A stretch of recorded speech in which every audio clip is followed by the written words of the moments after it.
Bir düşünün. Bir gün elinize 700 yıllık bir kitap geçiyor. Kitabı açıyorsunuz, içinde Hazreti Meryem'in çocukluğu anlatılıyor. Annesi, babası, ilk yürüyüşü, hatta çocukken oynadığı ev bile. Muhtemelen ilk tepkiniz şu olurdu. Ben bunu neden daha önce hiç duymadım? Çünkü gerçekten de çoğumuz duymadık. Çünkü bu hikayelerin büyük bölümü İncil'de de yok. Ama ilginç olan şu, bunlar hiçbir zaman tamamen kaybolmadı. Birileri 700 yıl önce bu hikayeleri taşların üzerine kazımaya karar verdi. Ve bugün hala buradalar. İşte ben de onları görmek için Kariye'ye geldim. Ama Kariye'yi sadece Bizans olarak okumak da eksik olur. Çünkü bu yapı Osmanlı döneminde camiye çevrildiğinde ikinci bir hayat daha yaşadı. Mozaikler sıvayla kapatıldı, bazı detaylar gizlendi. Ama tam da bu yüzden bugün hala ayaktalar. Yani burada sadece bir Bizans hikayesi değil, bir Türk Osmanlı katmanı da var. Hatta birazdan göreceğiniz kıyafetlerde ve mekanın dönüşümünde bunu hissedeceksiniz. İnsan buraya ilk girdiğinde gözünü altın mozaiklerden alamıyor. Ama ben başka bir şey arıyorum. Bir sır. Çünkü bu yapı sadece güzel bir kilise değil. Burası resimlere dönüştürülmüş bir hikaye kitabı. Ve her sayfasında yeni bir ayrıntı var. Hadi ilk sayfadan başlayalım. Hikaye Hazreti Meryem'le başlamıyor. Anne ve babasıyla başlıyor. Annesi Ana ve babası Yohaim. Yaşlılar, zenginler, saygınlar ama çocukları yok. Bugün kulağa çok sıradan geliyor fakat 2000 yıl önce toplumun seni eksik görmesi demekti. Bir gün Yohaim tapınağa gidiyor, Tanrı'ya adak sunacak fakat herkesin içinde reddediliyor. Sadece çocuğu olmadığı için. Utanç içinde ormana gidiyor, 40 gün tek başına dua ediyor. O sırada ana evde bir kuş yuvasına bakıyor. Anne kuş yavrularını besliyor ve o anda sessizce ağlamaya başlıyor. Tam o sırada bir melek beliriyor ve tek cümle söylüyor. Duan kabul edildi. İşte Kariye'deki hikaye tam olarak burada başlıyor. Ve bu sahnelerde bir şey daha dikkat çekiyor. Figürlerin kıyafetleri. Uzun, ağır, kat kat giysiler. Başörtüleri, kumaşın düşüşü. Bunlar sadece süs değil, bu dönemin nasıl bir görsel dil kullandığını gösteriyor. Bir bakıma burada gördüğünüz şey Bizans saray zevkinin taşlaşmış hali.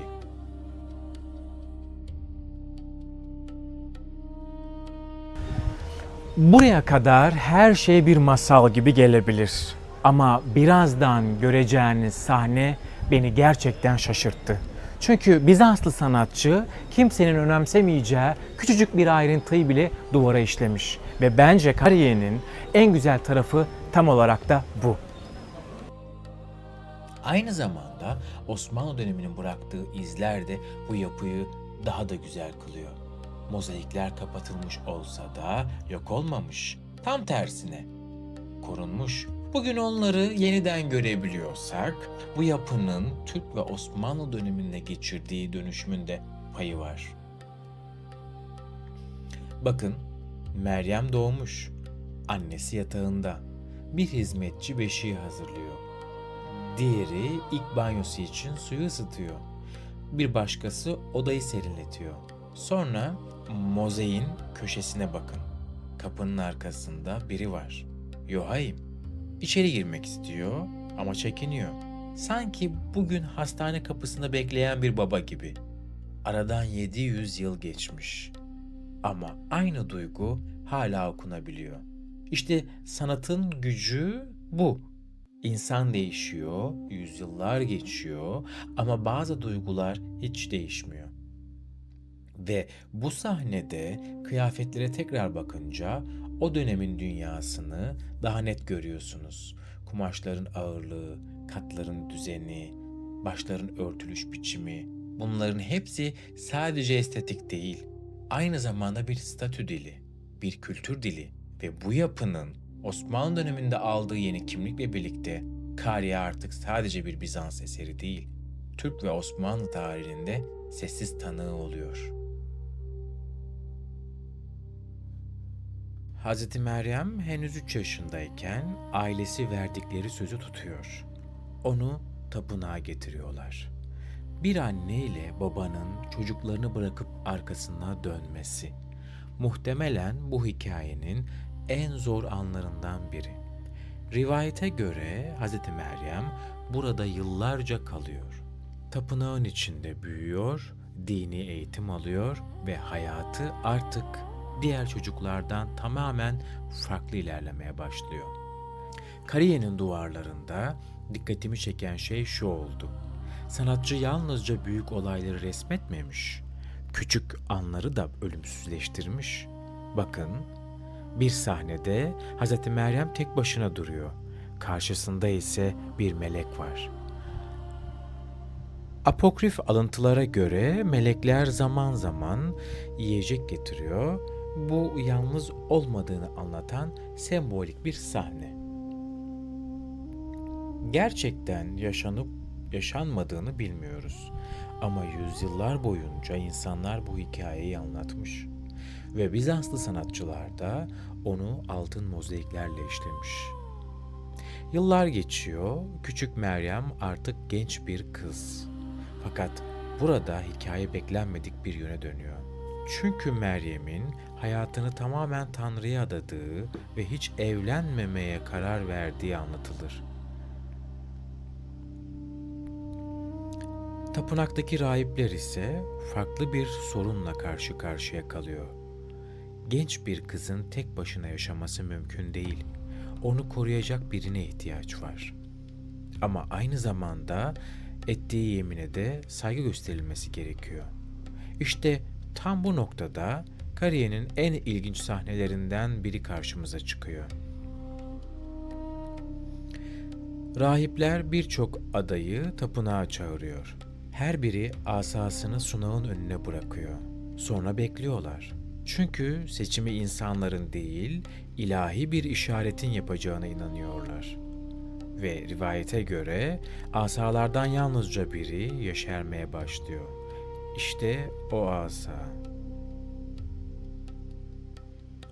O asa Yusuf'a ait. Bugün bu sahneye baktığınızda belki sadece birkaç figür görüyorsunuz. Ama Bizanslı bir ziyaretçi için bu mozaik kaderin değiştiği anı anlatıyordu. Burada dikkat çeken başka bir ayrıntı daha var. Yusuf genç bir delikanlı olarak resmedilmemiş. Aksine daha olgun, yaşını almış bir adam. Çünkü bu anlatılara göre Yusuf'un daha önce bir evlilik yaptığı ve çocukları olduğu kabul ediliyor. Onun görevi bir eş olmaktan çok Meryem'i koruyup kollayacak güvenilir bir emanetçi olmak. Ve sonra Kariye'deki en insani sahnelerden biri geliyor. Yusuf'a şehir dışında bir marangozluk işi çıkıyor. Yanına oğlunu alıyor. Hazırlanıyorlar. Gitmeden önce Meryem'e veda ediyorlar. Mozaiğe dikkatlice bakınca Meryem'in başını hafifçe öne eğdiğini fark ediyorsunuz. Sanki ilk kez gerçekten yalnız kalacağını hissediyor. Belki de bu yüzden bu sahne altın mozaiklerin arasında en sessiz ama en dokunaklı sahnelerden biri. Çünkü bazen bir hikaye anlatan şey büyük mucizeler değil, sessiz bir vedadır. Bugün Kariye'nin duvarlarında birlikte bir yolculuk yaptık. İlk bakışta bunlar sadece altın mozaikler gibi görünüyor ama biraz durup dikkatlice baktığınızda aslında taşlara işlenmiş bir hafızayla karşılaşıyorsunuz. Bir annenin yıllarca çocuk hasreti çekmesini, bir babanın sessizce kapıda bekleyişini, küçük bir çocuğun ilk adımlarını ve yüzyıllar boyunca insanların dilden dile anlattığı hikayeleri. Hepsi burada. Belki de Kariye'yi bu kadar etkileyici yapan şey yalnızca sanatın güzelliği değil, bu duvarların bize insanların hangi hikayeleri önemli gördüğünü göstermesidir. İlginç olan ise şu, bugün izlediğimiz sahnelerin büyük bir kısmını 4 İncil'de de bulamazsınız. Bunlar Hristiyanlığın ilk yüzyıllarında yazılmış apokrif metinlerden ve sözlü geleneklerden beslenen anlatılardır.